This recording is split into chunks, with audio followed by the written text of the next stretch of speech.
The American Chamber of Commerce in Taiwan says Taiwan must become more competitive. In its annual white paper published on Wednesday, the Chamber says Taiwan has too many unique industry regulations, making it harder to attract foreign investment. Other concerns include Taiwan's ability to meet its energy transition and carbon reduction goals, while maintaining power supply. Taiwan's slow digitalization of government and industries, including banking and finance. Shortages of talent in key industries coupled with low salaries and long working hours. A lack of international mindset and lagging English skills in Taiwan workers. And Taiwan's ongoing COVID-19 border restrictions. AmCham also calls on the US government to speed up a bilateral trade agreement and to work on a semiconductor supply chain agreement. TaiwanPlus reporter Louise Watt spoke to AmCham President Andrew Wylegala about their white paper.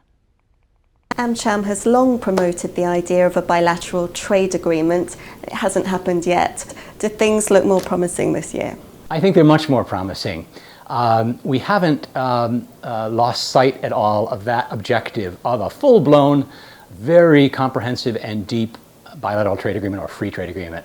However, we are very enthusiastic about the announcement on June 1st of the US-Taiwan 21st Century Trade Initiative, which is not quite all the way to a BTA, but has the potential through the 11 areas that they're going to take on to be a very ambitious and broad agreement. So, as one of the American presidents once said famously, he wanted to trust and verify. That's the way we feel for both these two governments. We think they're off to something wonderful with the 21st century, but business is going to be watching them and continuing to press for a level just as high as a BTA. You call on the Tsai administration to prioritize a US-Taiwan bilateral trade agreement. Do you think that at the moment it's not that much of a priority for the Tsai administration? No, I think the signals and the commitment and the fact that we have Minister without portfolio John Dung in Washington as we speak is a good sign of just what a priority Taiwan makes. The reality is the results on our white paper have slipped over the past year, and we're concerned about that. So when we started out saying it's time for Taiwan to show that it is a very attractive and reliable partner interested in reforming and making the economy more open, more competitive, that's the single greatest thing that Taiwan can do. And it's as much for the interests of Taiwanese workers and companies as it is for its foreign partners. You call on the Taiwan government to step up efforts to improve international competitiveness. How is Taiwan falling behind? Well, it is making progress in many areas, but the rest of the world is moving forward as well. So Taiwan has to do everything it can to continue to attract inbound investment and also to be present and closest to the largest and most important markets overseas.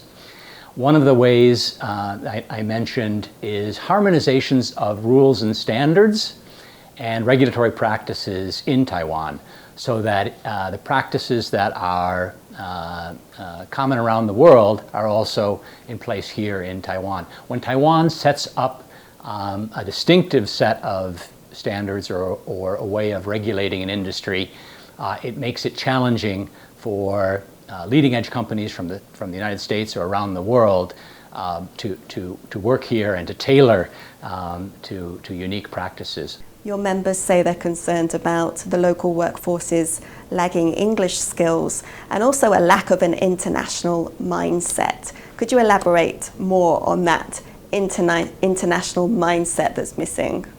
Yeah, I think that's the point that sometimes gets left behind in the very admirable discussions around the Bilingual 2030 program, which AmCham supports and applauds the progress that the government has been making.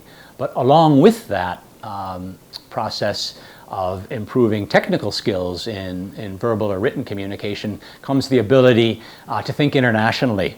Again, coming back to this problem that we have encountered over the years with a divergent approach, with divergent regulations. Sometimes that comes just from a different conception of how we address problems. So the greater understanding, the greater internationalized workforce that we can develop in Taiwan, partly through just the local skills and talent, and partly through bringing in foreign talent, sending Taiwanese on assignments overseas and then having them come back, all will facilitate this ability to come to more clear understanding about communications, building the framework to conduct 21st century commerce.